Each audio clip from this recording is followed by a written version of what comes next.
제가 다시 한번 봉독해 드리겠습니다. 베드로가 예수를 붙들고 가나이어 가로되 주여 그리 마옵소서, 이 일이 결코 주에게 미치지 아니하리이다.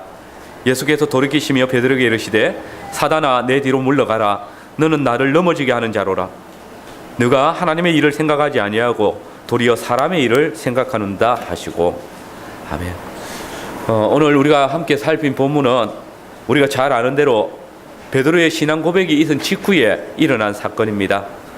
예수님께서는 베드로의 고백이 있은 직후에 처음으로 당신이 십자가의 길을 걸어가셔야 될 것을 말씀하셨습니다. 그런데 그때 베드로가 예수님을 책망하면서 절대로 그러한 일을 예수님께 미치어서는 안 된다라고 그렇게 간하였습니다. 이러한 베드로의 행동은 예수님을 너무나 사랑해서 예수님을 지키고자 하는 생각에서 나온 것 같습니다. 그런데 여러분, 그때 예수님께서는 이런 베드로의 충정을 몰라주시고 사단아 내 뒤로 물러가라. 너는 나를 넘어지게 하는 자로라. 네가 하나님의 일을 생각하지 아니하고 도리어 사람의 일을 생각하는도다 라고 하면서 베드로를 심하게 책망하셨습니다. 그러면 여러분, 지금 예수님께서 베드로를 책망하시면서 말씀하시는 이 하나님의 일은 무엇입니까? 하나님의 일이 무엇이기에 예수님께서는 당신을 생각해서 말하는 이 제자를 이렇게 심하게 책망하는 것입니까? 그것은 예수님께서 십자가의 길을 걸어가시는 것입니다. 하나님께서는 우리의 구원을 위해서 예수님께서 십자가의 길을 걸어가시도록 계획하셨습니다. 이것이 하나님의 일입니다. 저는 오늘 본문을 중심으로 살피면서 그리스도께서는 하나님의 일을 이루기 위해 십자가의 고난을 감당하셨다라는 주제로 말씀을 전하겠습니다. 우리는 먼저 예수님께서 행하신 하나님의 일은 무엇인가 알아야 합니다. 그것은 하나님께서 정하신 십자가의 길을 가는 것입니다. 오늘 21절은 이때로부터라는 단어로 시작되어집니다. 그러면 이때는 언제입니까? 본문 바로 앞에 보면 이때는 바로 베드로를 통하여서 제자들의 신앙 고백이 나왔을 때입니다. 예수님께서 가이사랴 빌립보 지방에 이르렀을 때 제자들에게 물으셨습니다. 사람들이 인자를 누구라 하느냐? 예수님께서는 제자들에게 먼저 사람들이 나를 누구라 하냐고 물으셨습니다. 그때 제자들은 어떤 이는 세례 요한, 어떤 이는 엘리야, 어떤 이는 예레미야라, 또 선지자 중 한 사람이다 대답했습니다 라고 말했습니다. 그때 예수님께서 다시 그러면 너희는 나를 누구나 하느냐라고 물으셨습니다. 그때 베드로는 주는 그리스도시요 살아계신 하나님의 아들이십니다라고 고백을 했습니다. 그리고 바로 그 고백을 들으신 후에 예수님께서는 당신이 장로들과 대제사장들과 서기관들로부터 많은 고난을 당하시고 십자가에 죽으실 것을, 그리고 3일 만에 부활하실 것을 말씀하셨습니다. 21절입니다. 이때로부터 예수 그리스도께서 자기가 예루살렘에 올라가 장로들과 대제사장들과 서기관들에게 많은 고난을 받고 죽임을 당하고 제3일에 살아나야 할 것을 제자들에게 비로소 가르치시니, 여러분, 예수님께서 이때로부터 당신이 예루살렘에서 고난을 당하시고 죽으시고 제3일에 부활하실 것을 말씀하셨습니다. 예수님께서는 베드로의 고백을 듣고 난 후에야 비로소 제자들에게 이것들을 가르쳤다는 것입니다. 예수님께서는 지금 그의 제자들에게 당신이 화려한 영광을 받기 위해서 이 땅에 오신 것이 아니라 죄인들을 대신해서 고난을 당하고 그들을 위해서 자신을 내어줌으로써 그들의 죄를 대속하기 위해서 내가 이 땅에 왔다라고 분명하게 말씀하십니다. 그리고 또한 예수님께서는 이 죄인들을 대속하기 위해서 당신 자신이 죽음의 길을 가셔야 할 뿐 아니라 바로 그 길을 가셔야만 죽음의 권세를 깨뜨리시고 부활하심으로써 그의 안에 있는 자들을 생명의 부활로 이끌어 가신다고 말씀하셨습니다. 그러나 예수님께서 이렇게 부활의 생명으로 나아가기 전에, 하늘의 영광을 얻기 전에 반드시 지나가야 할 길이 있었습니다. 그것은 바로 십자가의 길입니다. 고난의 길이었습니다. 그래서 예수님께서는 제자들에게 고난의 길, 당신이 십자가의 길을 걸어가야 할 것을 말씀하셨습니다. 만약 이 고난의 길을 그리스도께서 지나가지 않으신다면 생명의 부활은 오지 않을 것입니다. 이것이 바로 하나님의 길이었습니다. 예수님께서는 지금까지 자기의 일이 아니라 하나님의 계획을 따라서 하나님께서 열어놓으신 길을 따라서 움직이셨습니다. 그리고 하나님의 일을 이루기 위해서 당신의 몸이 십자가에서 죽어야 한다는 사실을 알고 계셨습니다. 예수님께서 십자가에서 죽으시는 것은 하나님께서 우리를 위한 구속의 계획이었습니다. 창세전에 삼위 하나님께서 협의하신 언약을 따라서 당신의 독생하신 아들을 육신으로 보내시고 그 아들을 통하여서 우리를 구속하시는 것, 그것이 하나님의 일이었습니다. 그런데 오늘 베드로는 예수님께서 바로 그 하나님의 일을 말씀하시자 그 길을 막아버렸던 것입니다. 22절을 우리 같이 읽겠습니다. 같이 읽어보겠습니다. 베드로가 예수를 붙들고 가나여 가로되 주여 그리 마옵소서 이 일이 결코 주에게 미치지 아니하리이다.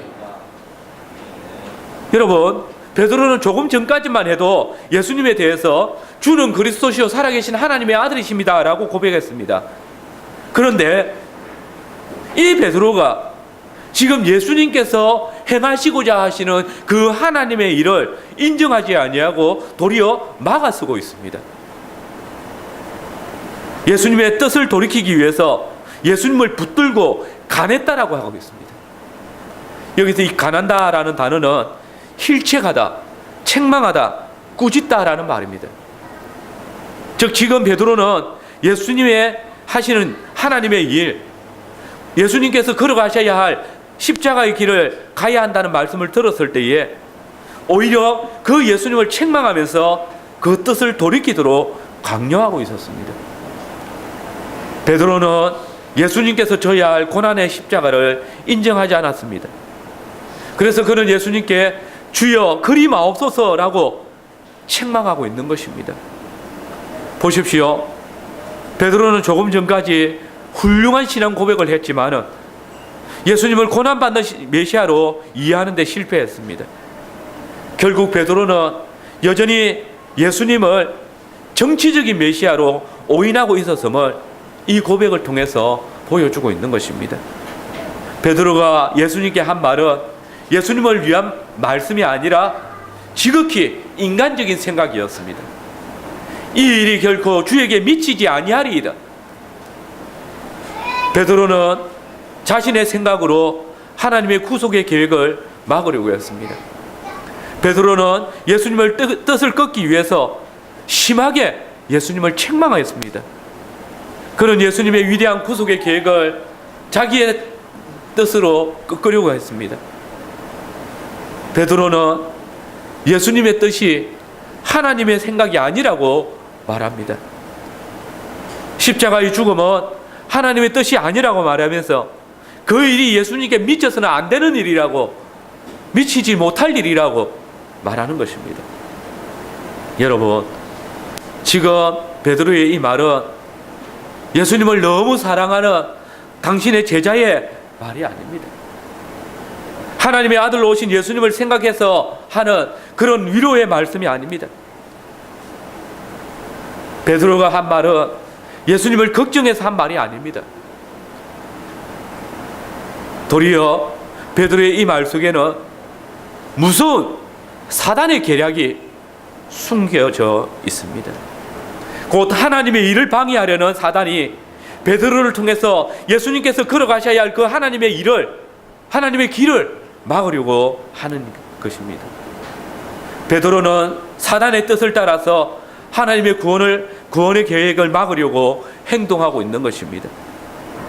베드로는 한순간 사단의 종이 되어서 사단의 대변인 역할을 하고 있는 것입니다. 당신이 만약 하나님의 아들이어든 그리 되어서는 안 됩니다. 당신은 그 죽음의 길을 갈 수 없습니다. 비록 그가 조금 전에 예수님을 그리스도시요 살아계신 하나님의 아들입니다 라고 고백했지만은 예수님께서 고난을 당하시고 부활하셔야 할 것을 막음으로써 하나님의 일을 가로막는 사단의 도구로 바뀌어진 것입니다. 그때 예수님께서는 지극히 사람의 일을 생각하고 있는 베드로에게 책망하셨습니다. 사단아, 내 뒤로 물러가라. 네가 하나님의 일을 생각하지 아니하고 도리어 사람의 일을 생각하는도다. 즉 예수님께서 당신이 가셔야 할 길이 이미 정해졌다는 것을 알리셨습니다. 여러분, 예수님께서 가셔야 할 길은 결단코 변개되어질 수 없는 길입니다. 왜냐하면 예수님께서 가셔야 할 그 고난의 길은 사람이 정한 것이 아니라 하늘에 계신 아버지 하나님께서 정하신 것이며 삼위 하나님께서 협의하신 하나님의 작정이기 때문입니다. 이 길은 구약시대부터 하나님께서 약속하신 길입니다. 하나님께서는 처음 교회가 타락하였을 때에 이미 여자의 후손을 통해서 당신의 교회를 회복시키실 것을 언약하셨습니다. 그리고 언약에 신실하신 하나님께서는 그 계획을 변경하지 않으시고 성취하셨습니다. 하나님께서는 당신이 언약하신 것을 능히 성취하시는 전능하신 하나님이신 것입니다. 여러분, 하나님께서는 당신의 언약을 성취하시기 위해서 독생하신 아들 예수 그리스도를 이 땅에 보내셨습니다. 그리고 그분의 어깨 위에 당신의 진노의 잔을 올려 놓으셨습니다.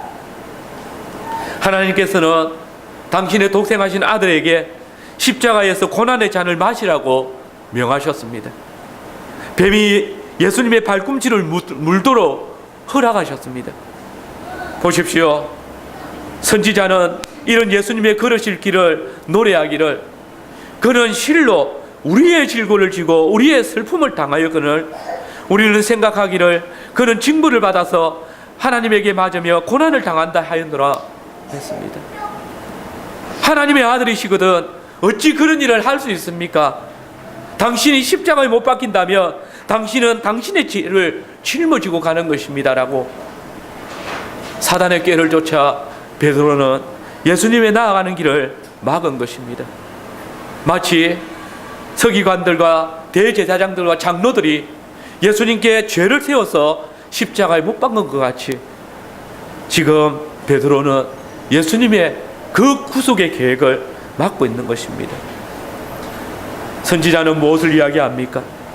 그가 찔림은 우리의 허물을 인하며 그가 상함은 우리의 죄악을 인함이라. 그가 징계를 받음으로 우리가 평화를 누리고 그가 채찍에 맞음으로 우리가 나음을 입었도다. 우리는 다 양 같아서 그릇 행하여 각기 제 길로 갔거늘 여호와께서는 우리 무리의 죄악을 그에게 담당시키셨도다. 이것이 참된 주님의 제자의 고백이어야 하는 것입니다.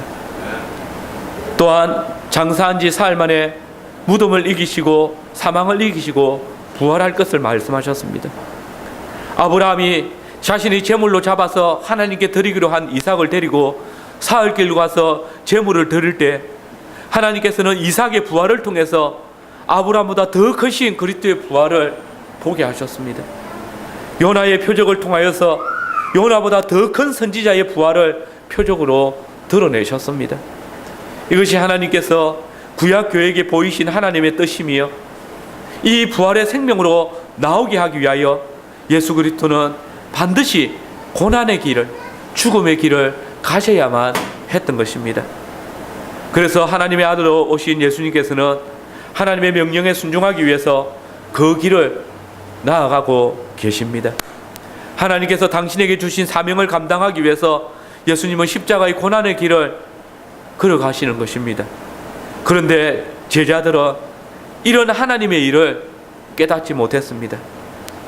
예수님은 이 계획을 베드로의 고백, 즉 주는 그리스도시요 살아계신 하나님의 아들이십니다라는 그 고백을 듣고 나신 후에 말씀하셨지만은 그럼에도 제자들은 예수님께서 그리스도시고 하나님의 아들이시라고 고백하면서도 이 놀라운 구속의 계획을 깨닫지 못하고 베드로는 기꺼이 막아서서 예수님의 이 뜻을 거역하며 책망하고 있는 것입니다. 여러분, 하나님의 일을 가로막는 자는 멀리 있는 것이 아닙니다. 우리 가까이에 있습니다. 사단은 항상 우리 가까이에 있습니다. 아니, 바로 오늘 우리가 사단의 도구가 되어서 교회가 마땅히 가야 할 하나님의 길을 가로막을 수도 있습니다. 사단은 거짓과 술수를 통해서 교회를 분열시키고 혼란스럽게 만듭니다. 그러기에 교회는 사단의 계략에 빠지지 않기 위하여서 항상 깨어서 주의 말씀을 묵상해야 하고 힘써야 합니다. 왜냐하면 사단의 계략과 술수로 인해서 교회는 무너질 수 있기 때문입니다. 여러분, 사단이 우리보다 미련하고 사단이 우리보다 능력이 없고 사단이 우리보다 힘이 없다라고 착각하지 마십시오. 우리가 우리 주 예수 그리스도를 의지하지 않는 이상, 우리가 하나님의 권능을 구하지 않는 이상 우리는 항상 패배합니다. 처음 교회가 사단의 계략을 따라 무너진 것처럼 오늘 교회도 깨어서 경성하지 않는다면 언제든지 사단의 계략에 빠질 수 있는 것입니다. 오늘 우리 또한 베드로처럼 사단의 꾀에 빠져서 이것은 하나님의 일이 아니라고, 이렇게 하는 것은 하나님의 길이 아니라고 거역할 수 있습니다. 자신의 욕심을 따라서 사람의 일을 행함으로써 하나님의 일을 거역할 수 있다는 것입니다. 그러나 우리 예수님께서는 십자가의 고난과 고통 속에서도 사람의 뜻을 생각하지 아니하고 하나님의 뜻을 생각했습니다. 예수님께서는 십자가의 고난과 또 사랑하는 제자의 책망에도 불구하고 하나님의 일을 먼저 생각했습니다. 그리고 그 길을 걸어가셨습니다. 우리의 구원을 위해서 예수님께서는 하나님의 일을 완수하셨습니다. 예수님께서는 십자가에서 고난을 당하시고 하나님의 모든 진노의 잔을 마심으로써 우리를 위한 속죄의 사역을 감당하시고 사망 아래 놓여셨다가 사흘 만에 부활하심으로써 하나님의 선하신 뜻을 이루셨습니다. 사랑하는 성도 여러분, 오늘 우리는 하나님의 일을 생각하사 그 일을 이루신 우리 주 예수 그리스도로 말미암아 하나님의 생명에 참여한 자들이 되어졌습니다. 하나님께서는 당신의 계획을 완성하신 그리스도 안에서 우리를 불러주시고 구속하여 주셨습니다. 그러므로 이제 교회는 하나님의 일을 먼저 생각하신 우리 주 예수 그리스도를 쫓아서 사람의 일이 아니라 하나님의 뜻을 따라서 살아가야 하겠습니다. 사람의 일을 따라서 살아감으로 거치는 돌이 되는 것이 아니라 하나님의 일을 생각하고 하나님의 뜻을 쫓아 행함으로써 주의 몸된 교회가 더욱 하나님의 선하신 뜻을 따라 자라갈 수 있도록 감당해야 할 것입니다. 성도는 삶의 모든 영역에서 하나님의 뜻을 쫓아 살아감으로써 우리 주 예수 그리스도의 장성한 분량에까지 자라가야 하는 것입니다. 두 번째로, 그러면 교회가 마땅히 따라야 할 하나님의 일은 무엇입니까? 그것은 바로 자기 십자가를 지고 예수님을 쫓는 일입니다.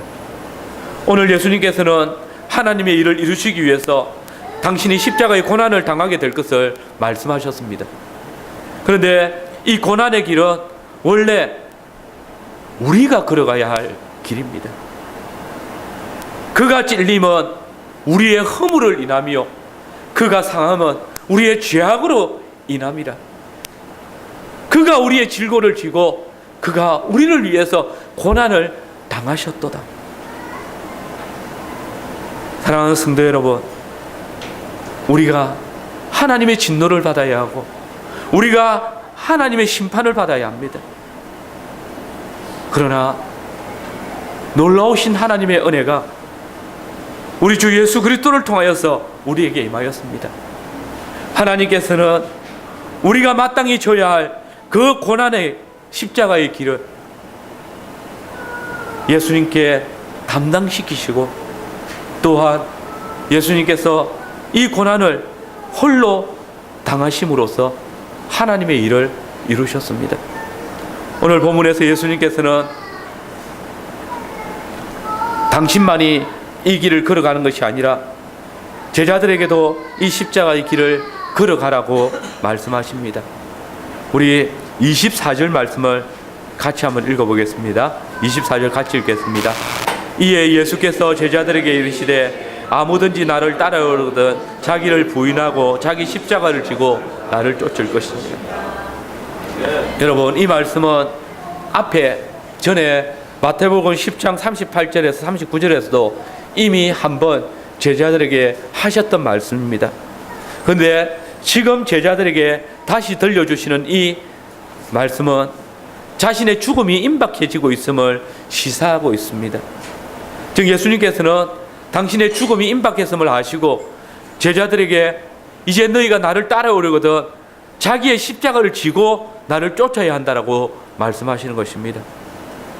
곧 예수님께서 십자가를 지는 것은 하나님의 일이기 때문에 제자들 역시 예수님을 따르려면 자기에게 맡겨진 십자가를 지고 하나님의 일에 동참해야 한다라고 말씀하시는 것입니다. 여러분, 예수님의 공생애 당시 예수님을 쫓으려는 자들이 많았습니다. 그러나 그들 중에 자기 십자가를 지고 예수님을 쫓으려는 자들은 많지 않았습니다. 그래서 오늘 예수님께서는 당신의 제자들에게 예수님을 따르려면 먼저 자기를 부인하고 자기 십자가를 지고 나를 쫓아야 한다라고 분명하게 말씀하십니다.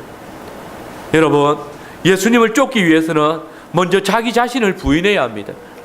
이것은 예수님께서 말씀하신 사람의 일과는 전혀 반대되는 일입니다. 예수님을 따르기 위해서는 사람의 일을, 자기 자신의 일을 포기해야 한다는 말입니다. 여러분, 사람의 일을 따르는 자기를 부인하지 아니하고 예수님을 쫓을 수가 없습니다. 예수님을 따르는 곳에는 고난이 항상 있습니다. 여러분, 십자가가 무엇입니까? 예수님 당시의 사형 도구입니다. 다시 말해서 십자가를 지고 간다는 말은 사형 선고를 받았다는 것을 의미합니다. 그러므로 예수님을 따르기 위해서 자기 십자가를 지고 따라간다는 것은 죽음을 각오하고 그 고난에 참여해야 된다는 것입니다. 자기를 포기하지 아니하고 자기 생명을 포기하지 아니하고는 결단코 이 주님께서 걸어가신 그 길을 쫓을 수 없다는 것입니다. 우리는 이 십자가를 지고 예수님을 쫓아야만 합니다. 십자가를 지지 않고 예수님을 쫓는 것은 배부름을 위해서 예수님을 따르는 자들과 다를 바 없습니다. 예수님께서는 오늘 나를 따라오려거든 자기 십자가를 지고 쫓아야 한다고 분명히 말씀하십니다. 여러분, 예수님께서는 공생의 가운데 철저하게 자기를 부인하셨습니다. 그리고 자기 십자가를 지고 고난의 길을 걸어가셨습니다. 그리스도께서 생명을 다해서 하나님의 일을 이루셨습니다. 그분은 십자가의 고난을 감당하심으로 하나님의 일, 하나님께서 우리를 위해서 작정하고 계셨던 그 모든 구속의 역사를 성취하셨습니다. 그러므로 이제 예수님을 따르는 교회는 우리 앞에 어떤 고난이 있어도 자기 십자가를 지고 예수님을 쫓아야만 합니다. 우리가 예수님을 따를 때 우리는 많은 대적들로부터 고난을 받게 될 것입니다. 우리가 복음을 전거할 때나 복음을 따라 살아갈 때에 우리는 수많은 고난과 어려움을 당하고 또 핍박과 손해를 보게 될 것입니다. 때때로 죽음의 위협을 당하기도 할 것입니다. 그러나 그때 교회는 자기 십자가를 지고 그리스도의 남은 고난에 참여해야 합니다. 그리스도와 함께 영광을 얻기 위하여서 그 고난도 함께 받아야만 한다는 것입니다. 그렇게 할 때 교회가 하나님의 일에 참여하는 것입니다. 무엇보다도 성도는 그리스도께서 십자가의 길을 통해서 구속하신 목적을 따라서 하나님의 일에 참여해야 합니다. 사람의 일을 따라서는 되지 않습니다. 그러면 여러분, 그리스도께서 십자가의 길을 통해서 우리를 구속하신 목적이 무엇입니까? 하나님께서는 무엇 때문에 예수님을 십자가의 고난을 감당케 하심으로 우리를 구속하셨습니까? 여러분, 그것은 바로 저와 여러분들을 당신의 성전으로 삼으시기 위해서입니다. 참 성전이신 예수님께서는 십자가의 죽음과 부활을 통해서 하나님의 뜻을 이루시고 그 영광을 나타내셔서 사흘 만에 성전을 세우셨습니다. 그리고 이제 당신의 따르는 교회를 하나님의 집으로, 모퉁이 돌이 대신 당신을 중심으로 당신의 집을 지어져 가게 하셨습니다. 여러분, 예수님께서 우리를 구속하신 목적은 우리로 하나님의 성전으로 삼으시기 위해서입니다. 애굽으로부터 출애굽시키신 이스라엘을 통해서 당신의 성막을 세우시고 그들과 교제하기를 원하셨던 하나님께서는 그리스도 안에서 우리를 구속하시고 우리를 당신의 성전으로 삼으시사 우리와 교제하기를 원하십니다. 따라서 교회는 주의 말씀을 따라 참 성전으로 세워져 가야 합니다. 그리스도 안에서 전리품이 된 성도는 주님의 성전의 아름다운 보석들로 자라가야만 합니다. 뿐만 아니라 교회는 하나님의 성전으로서 날마다 하나님을 예배하는 일에 힘써야 할 것입니다. 어떠한 어려운 가운데에서도 성도는 예배하는 일을 게을리해서는 안 됩니다. 소결의 문답 제1문답이 우리에게 증거하고 있는 것처럼 사람의 제일 되는 목적은 하나님을 영화롭게 하고 그를 영원토록 즐거워하는 것입니다. 온전한 예배를 통해서 교회는 하나님을 영화롭게 하고 온전한 예배를 통해서만 우리는 그분을 즐거워할 수 있습니다. 그리스도를 쫓아 신령과 진정으로 예배하는 것이 참으로 하나님께서 우리에게 원하시는 우리의 목적인 것입니다.